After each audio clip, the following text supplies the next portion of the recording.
BBC Essex. We're talking about car cloning then, when someone copies your plates, and as we've heard, it's quite sophisticated by all accounts, because they're not just copying your plates, but they're also doing their homework and seeing what plate it links to in terms of the make, the model, the colour of the car. As we heard from Mick, he had a Mazda, it was blue, exactly the same type of blue Mazda was cloned, and racking up loads and loads of fines in Ealing in West London. This went on for quite some time, with about £5,000 worth of fines racked up. Luckily, Mick managed to sort it out, because very excellently for him, managed to identify that there was some fairly different distinguishing features on the Mazda pictured on the fine letters, because obviously they send you the photograph, don't they?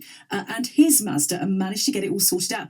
But what a headache and what a worry. Same for Luke as well. Luckily his was slightly easier to clear up, because it was a VW, but they weren't using the same model of VW on the cloned car, so his was a little bit easier to unpick. But as he was saying, it's a worry, it's on his mind now, and he makes sure he's got distinguishing features on his car to set it apart should anything like this happen again. Well, where do you stand if this sort of stuff goes on? Let's talk to Jeanette Miller, who is from Geoffrey Miller's Solicitors, and they specialise in motoring offences. Jeanette, thank you for coming on. Good morning to you.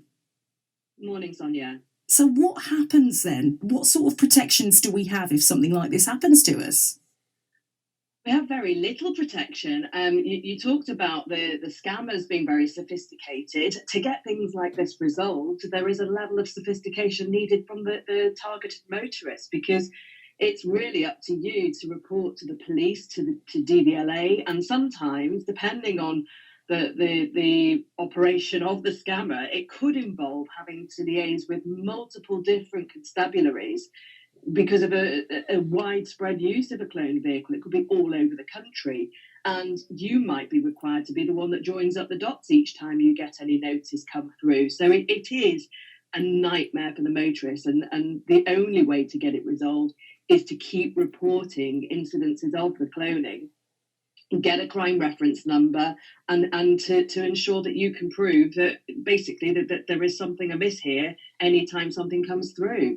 Yeah, and I'm just thinking now, if this happened to me, like say you didn't have any distinguishing features on your car, like luckily for Mick, he did in the end realise that they looked slightly different, and that helped. What if you don't? What if you don't have clear evidence to prove that you weren't in that area at that time? What on earth do you do? Well, it's going to be very, very difficult indeed. Obviously, if you have made previous reports about the vehicle being cloned, that will stand you in some good stead, but it is going to be very difficult to prove if you can't demonstrate an alibi that it wasn't you in that area and there aren't any distinguishing features. It will be a real nightmare to establish that the vehicle pictured is not your vehicle. And on the note of distinguishing features, there's another often unknown problem, because putting a bike rack on your car or some kind of distinguishing feature like that could invalidate your insurance if you don't notify your insurer. So just a word of warning to your listeners, by all means, put distinguishing features on your vehicle to try to avoid the problems, but make sure you tell your insurance company, because that could cause a further problem if you're not aware of that requirement. Very good advice there, Jeanette. Is this something that you've come across more increasingly so in recent times? Is this something that people have come to you to get some legal advice on?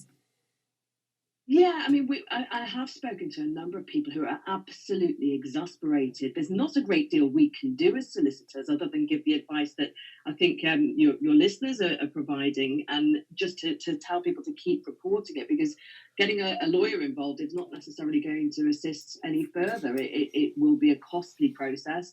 It could take some of the headache away, but ultimately we're not going to be able to do a great deal more than the individual motorist making all these reports. But yeah, I have spoken to a number of people who are really, their mental health is suffering due to the amount of stress cloning has caused. And again, I mean, it's rare that cloning will result in just one incident of a parking charge notice. It's usually going to be multiple offences and notices coming through when somebody's gone to the trouble of creating that cloned vehicle.